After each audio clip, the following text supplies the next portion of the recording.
I prepared some words here, and my wife told me I had to read them. I couldn't talk them because she says I talk too slow and it would take too long. So I'm going to read them for you. My name is Tom Howie, and I'm humbled and honored to be a part of this program.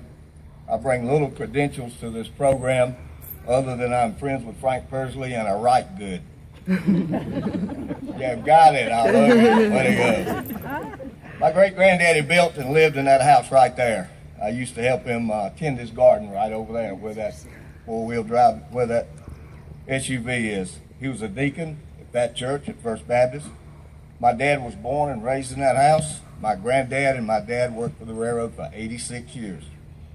I wonder what they're thinking about their grandson and son dedicating a caboose in their backyard. Like Lucy, I think one day I may have some splaining to do.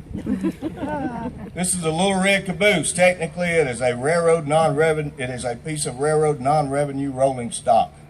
This caboose weighs 25 tons, has standard 58.5-inch gauge wheels with a AAR automatic coupler with cushioned underframe, vertical wheel handbrakes, and ABD scheduled pneumatic air brakes. That's all the technical stuff.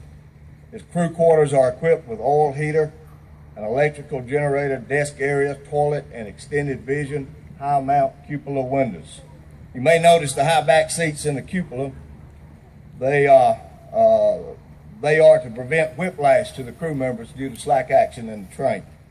Dangerous as they were, 5759 was one of the Cadillac models of its day, top of the line and very desirable by crew members.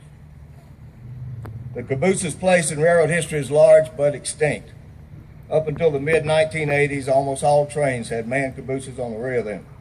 Within the caboose rode the conductor and the flagman. They were charged with the responsibility of ensuring the freight cars ahead of them moved safely and that no train struck them from behind. They also radioed needed operational information and instructions to the engineer. However, over time, operational improvements such as track signals, wayside detection, and air brake, and other electronic monitoring equipment relaxed the responsibilities of the rear-end crew. In the 80s, cabooses were replaced by flashing red lights and electronic devices known lovingly by railroaders as FREDs. According to Wikipedia, FRED is an acronym for Flashing Red Electronic Device. However, crew members whose jobs were terminated by FREDs used another F word.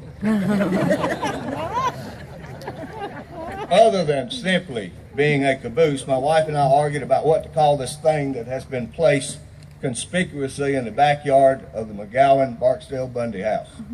I said it was an artifact, an item of cultural and or historical significance. Patty countered it was bigger than that, it was a monument. And placing it here was a tribute to both the culture and history of railroad and its people. She wins again. It's precisely what she said it is, a monument to the history and the culture of the railroad. The caboose is a monument to the rich history of railroads in the United States. Although this country was founded on maritime transportation, it grew to greatness on the backs of the railroads. It was America's railroads that fueled the industrial revolutions of the early 1900s. It was America's railroads that connected our oceans in the late 1800s and became the catalyst for Western expansion. It was the railroads that delivered the soldiers, arms, and supplies for all our wars since the rails have been here. Many of the large industrial players of our strong economy are based on an infrastructure created by America's railroads. This includes our electrical grid, our food supply, and our automotive industry, to name a few. Along the way, our railroad infrastructure is also responsible for such diverse developments as our telecommunications system, our national time zones, our stock market, our fast food restaurants, and red lights to identify houses of ill repute. After all, we had the lanterns. The first railroad that came to Abbeville was in 1853. It was a spur line off the Columbia-Greenville Railroad that began in Hodges and ended at the foot of Secession Hill, with a sidetrack going to a depot later known as the Comeback. It took 2 hours for the train to puff its way from Hodges to Abbeville. In 1861, my great-great-grandfather, like many other young men of his time, boarded a train at the old Comeback and traveled to Richmond to join Lee's Army of Northern Virginia, specifically Orr's Rifle, McGowan's Brigade. The railroad was the transportation for most of our soldiers. I have been told that news of the Civil War traveled via train. Advance notices were provided by the engineer as he steamed from Hodges to Abbeville. If the sound of the horn was loud and crisp, the news of the war was good.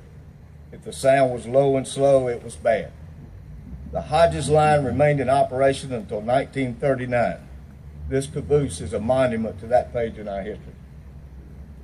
In 1890, the current railroad line, the current CSX railroad line, then Georgia, Carolina, and Northern Railroad, came to Abbeville.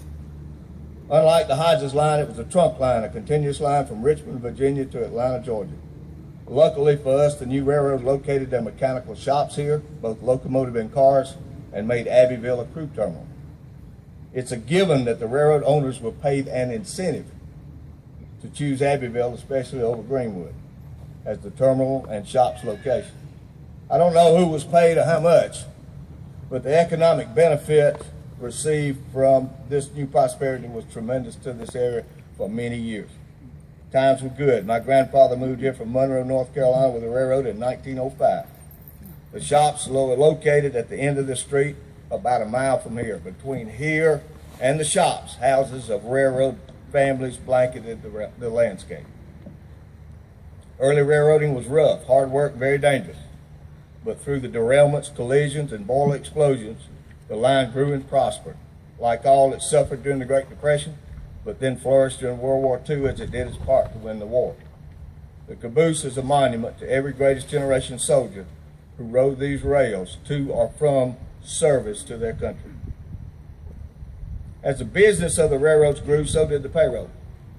Railroad wages were set to a national standard. Therefore, a railroad in Abbeville was paid the same wages as one working in New York or Los Angeles.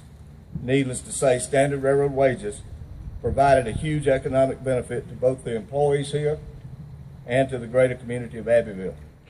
Over the years, the railroad has provided this community with tax revenue for schools, infrastructure. Railroad wages have supported our local businesses for generations.